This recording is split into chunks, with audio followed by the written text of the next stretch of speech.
This is an emergency report from behind the velvet curtains of Windsor Castle, where a dramatic breach of protocol has sent shockwaves through the highest corridors of sovereign power.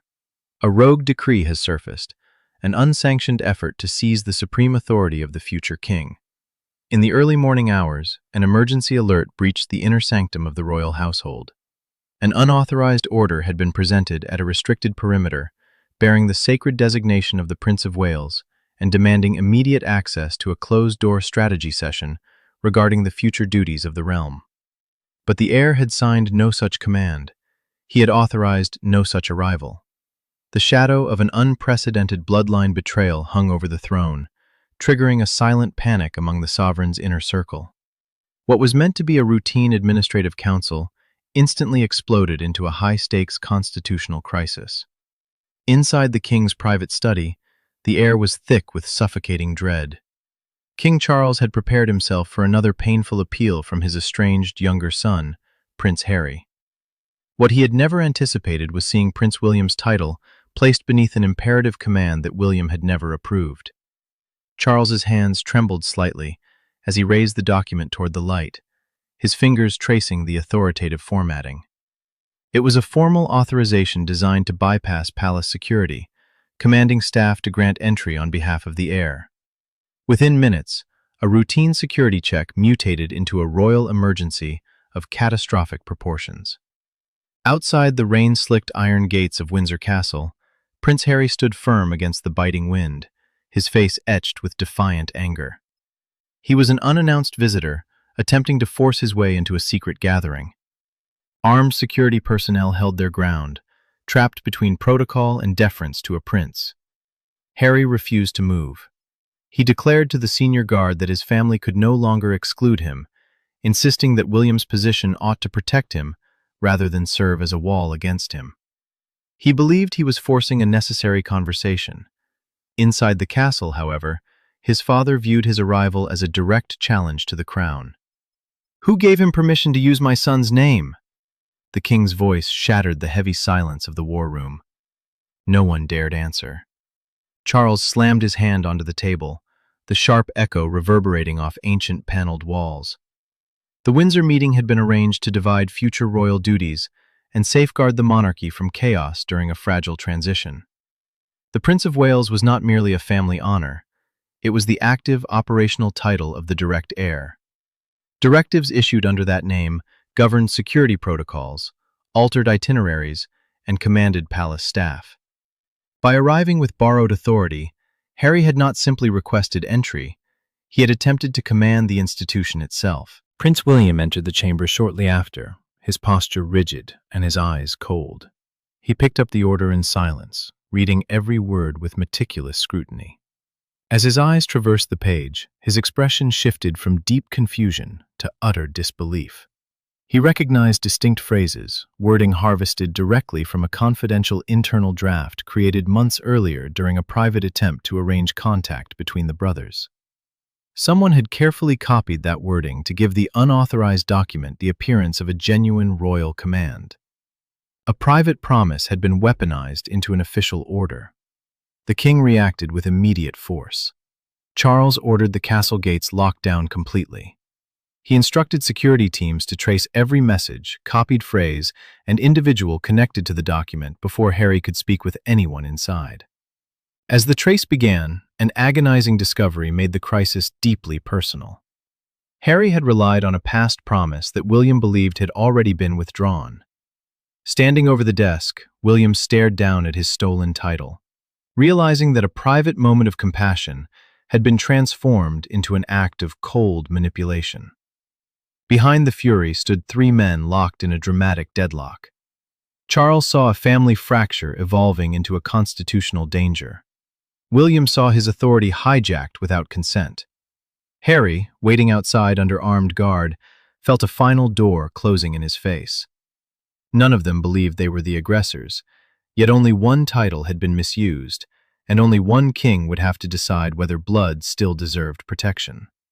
The quiet within the private quarters of Windsor Castle felt less like peace and more like the heavy stillness before an execution.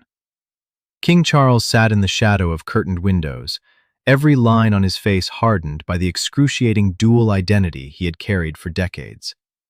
He was a father desperate to save his youngest son from self-destruction. Yet he was sovereign first, the ultimate custodian of an ancient crown that could not tolerate treasonous ambiguity. Every private plea from Harry did not merely test paternal love. It dragged the monarch into an arena of constitutional peril. The title of the Prince of Wales was no mere ornament. It was the living embodiment of succession, an administrative authority whose misuse could destabilize security, mislead palace staff, and fracture the legal order of the realm. To allow a falsified command issued in William's name to pass without absolute condemnation would be to invite a bloodless coup from within the household itself. In an adjoining chamber, Prince William sat alone before a mahogany table, staring at the physical document that had breached his life. He touched the edge of the sheet, his thumb tracing the crisp typography. The order was a chillingly precise construction, not a crude forgery of a signature, but a deliberate hijacking of tone and authority. It utilized specific, highly restricted phrasing from a confidential internal draft that had existed only within his private office months earlier. William's expression hardened from deep incredulity into a cold, impenetrable calm. His brother had not simply made a desperate plea. He had dissected a forgotten promise, extracted its operational language, and forged it into a key to force open locked gates. The future king slowly turned the paper face down, the heavy silence echoing with the realization that a sacred line had been consciously crossed. To comprehend the full devastation of this moment, one had to return to the night the brothers last spoke in secret, a meeting Charles had urged, fearing their personal feud was metastasizing into an existential threat to the monarchy. In a small, unadorned room, William had offered Harry a singular, conditional lifeline. A private conversation stripped of cameras, press releases, and palace records. William had arrived as a brother, explicitly setting aside his royal office. But when Harry attempted to convert that fragile olive branch into institutional leverage, demanding restored security access and asking his brother to overrule senior household staff, the atmosphere turned to ice. William pushed his chair back with deliberate precision, warning Harry never again to speak for him as the heir. Yet, as Harry departed that night, he subtly retained a printed scheduling note bearing the official header of William's office, the very paper that would later become the blueprint for deception. Now, that stolen language had returned to haunt the crown. Under strict protocol, Charles ordered Harry brought inside the castle walls, not as a returning prince reclaiming his birthright, but as a subject facing an undeniable reckoning. Harry was required to surrender his mobile devices at the secure reception desk, accepting the stark conditions of entry. No formal honors were rendered, no advisors were permitted to soften the dialogue. He was ushered into a small, claustrophobic room where Charles stood behind an ancient desk, and William remained framed against the high window, silhouetted like a silent judge.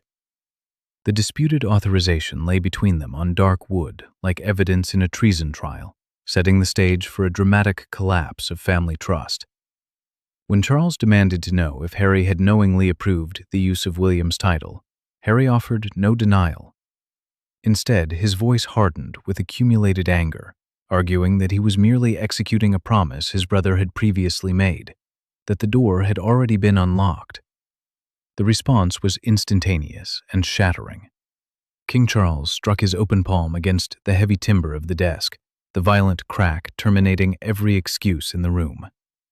A brother's personal invitation, the king declared, could never be converted into an official command from the heir to the throne. If a royal title could be commandeered to bypass security once, every future directive issued in William's name would be stripped of its legitimacy.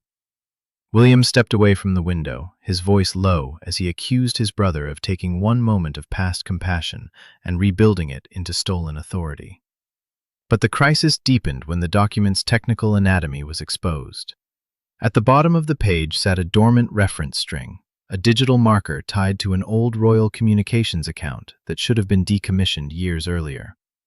Harry conceded under pressure that a former palace intermediary, fluent in official correspondence, had reconstructed the document using old administrative backchannels.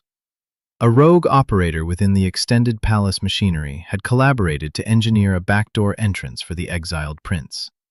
The revelation transformed a bitter family rupture into an active breach of royal security. Realizing that the integrity of the crown's administrative machinery had been compromised, King Charles acted with absolute authority. Standing beside his senior private secretary as archived logs flashed across an encrypted screen, the king made his final choice. Without hesitation, Charles signed an immediate, legally binding directive. With a single stroke of his pen, every dormant account was permanently disabled, every informal channel severed, and every administrative loophole sealed forever. Harry had entered Windsor seeking to force a reunion. Instead, his desperate strategy had compelled his father to systematically erase the last remaining hidden route between them.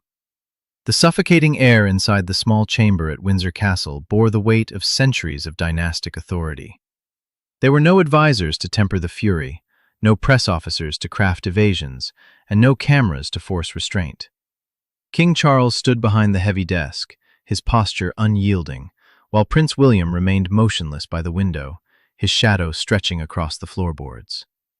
Between them lay the forged authorization, a stark monument to betrayal.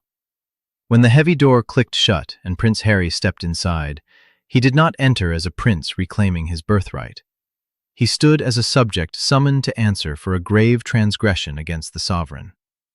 "Look at this page," King Charles commanded, his voice trembling with grief and imperial authority. He tapped his finger against the fraudulent decree. "Look at it, Harry, and tell me you did not knowingly authorize the misuse of your brother's title." Harry held his father's gaze, his hands clenching at his sides. The illusion of royal immunity was evaporating before the reality of institutional power. "I used the title because it was the only key left," Harry declared, his voice echoing against the stone walls. "William made a promise in private. He opened a door, only for this household to slam it in my face. I acted on an authority granted to me by blood." The response was instant. King Charles slammed his palm onto the mahogany table, a violent thunderclap that shattered the last composure in the room. "A brother's private invitation can never become an order from the heir," the king roared. "You did not ask for entry. You attempted to command this crown. You took private affection and tried to forge it into official power." In the heavy silence, Prince William turned from the window. His face was a mask of cold slate, his emotional suppression absolute. The shift in power was palpable. The future king was no longer a grieving brother, but the unyielding guardian of the throne. "You took a moment of compassion, Harry, and rebuilt it into a weapon," William said, his voice terrifyingly quiet. "I offered you a conversation as a brother, on the strict condition that my office would never be invoked. You took that grace and used it to manipulate my security detail. Compassion without action is just rejection wrapped in protocol," Harry spat back, his composure fracturing into desperate fury. "You offered hope, William. You sat in that room and told me we were brothers, and then hid behind your title when my presence became inconvenient. The rules protect the crown from being turned into a pawn in your private fight," William countered instantly, taking a step forward. "You do not speak for the heir. You will never speak for the heir." King Charles leaned forward, resting his hands on the desk. "Who assisted you?" the king demanded in a chilling whisper. "This document carries a reference string linked to a dormant account. Someone attached to this household created this template for you. Name them." Harry stiffened, panic crossing his eyes. "I will not give you a name," he insisted. "Exposing them destroys the last person willing to help me reach my family." King Charles slowly removed his reading glasses, placing them beside the paper. "Silence is not loyalty, Harry. Silence here is an act of hostility against the sovereign. Protect the person who compromised this crown, and you confirm you are an active party to the breach." Trapped between the authority of his father and the detachment of his brother, Harry's defiance collapsed. Swallowing hard, his throat tight, he uttered the name of the administrative contractor who had aided the conspiracy. The disclosure was met with administrative finality. King Charles signaled to the security officer outside. The door swung open instantly. "You will leave Windsor immediately under armed escort," Charles announced quietly. "Your informal access is revoked. Every contact route is sealed." Desperation surged through Harry. Reaching into his jacket with trembling hands, he pulled out a folded letter. "Read this," he implored, holding it out toward his father, his voice cracking. "Not as the king. Read it as my father." King Charles met his son's eyes with heartbreak and iron resolve. "This letter will be submitted through formal household channels," the king replied coldly. "Love does not grant an exemption from the law of this house." When Harry dropped the letter onto the table, guards stepped between the brothers. Harry was turned toward the exit. As he passed the threshold, the heavy door swung shut behind him, the lock engaging with a loud, metallic clunk. Inside, William remained standing by the desk, his eyes fixed on his stolen title, while King Charles stared at the abandoned letter, the ultimate collapse of hope for a broken family, and the supreme triumph of an unyielding crown. The dawn that broke over Windsor Castle brought no warmth, only the cold, unyielding reality of a sovereign order restored. In the hours following Prince Harry's escort from the grounds, the machinery of state moved with ruthless precision. A brief, cold statement was issued from the palace press office, confirming that an unauthorized attempt to invoke the title of the Prince of Wales had been repelled and security measures tightened. The world saw only the public surface of the rupture, front pages trumpeting headlines of a royal line permanently divided, with images of Windsor's sealed gates framing the scandal. Yet behind those ancient walls, the triumph carried no joy, only the heavy, fatalistic quiet of a victory purchased with the utter destruction of a family bond. Later that evening, long after the advisors and security officials had departed, King Charles returned to the silent room where the confrontation had taken place. There, resting on the polished wood, lay the abandoned letter Harry had left behind. For the first time that day, the king was alone, stripped of his advisors and sovereign robes. With trembling hands, Charles opened the folded paper. The words within were not a legal defense or a demand for power, but a son's raw, desperate plea to be heard by his father. Charles read every line in mournful silence, but the verdict was already sealed. The personal mercy of a father could not undo the public duty of a monarch. The letter was placed inside a private drawer, never to enter official state archives, but never to be forgotten. For Prince William, the aftermath marked the final assumption of an uncompromising burden. By defending his title against his own brother, the heir had proved his readiness to protect the throne at any cost. But the price of that protection was absolute isolation. The informal bridges were gone. The shared memories of youth were reduced to administrative liabilities. He had secured his authority, yet in doing so, he had accepted the grim reality that the crown demands total submission from those who wear it. Across the Atlantic, Harry awoke to a world in which his last illusion of royal leverage had vanished. Deprived of informal channels, stripped of borrowed authority, and formally barred from the royal machinery, his defeat was absolute. He remained a son, but he was no longer a player in the game of crowns. History is written by institutions that survive the human beings who serve them. In the end, the Windsor incident proved once again that the British crown is an unyielding edifice, unbothered by personal tragedy, unmoved by broken brotherhood, and unforgiving of those who attempt to usurp its sacred symbols. Sovereignty demands sacrifice, and the dynasty marches forward, leaving the fallen in its wake. If you found this dramatic breakdown compelling, please make sure to like and subscribe.